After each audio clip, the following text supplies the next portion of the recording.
Dobrý den. Nacházíme se před objektem Lešner, což je druhý z objektů ve vlastnictví Karlovarských minerálních vod, který je v Kyselce rekonstruován.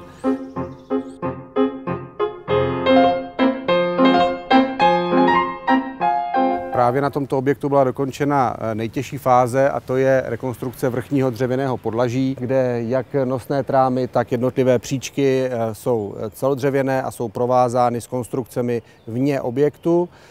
Bylo potřeba celé to dřevěné patro rozebrat kus po kusu.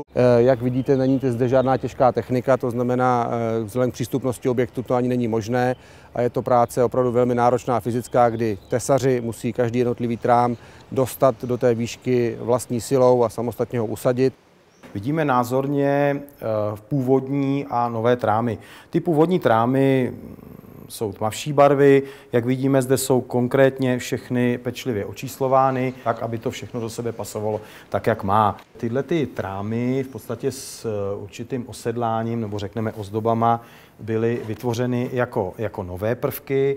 Objekt dělají jakoby hezkým, krásným. A je to práce velice složitá, protože jsou to prvky, z níž celá řada již nebyla dochována, proto se musí vyrábět na základě dokumentace, a je to si myslím velice složitá věc. Nicméně tohle těch dvou trámech je krásně vidět, že i dnešní tesaři jsou velice šikovní a myslím si, že ten konečný efekt bude k nepoznání.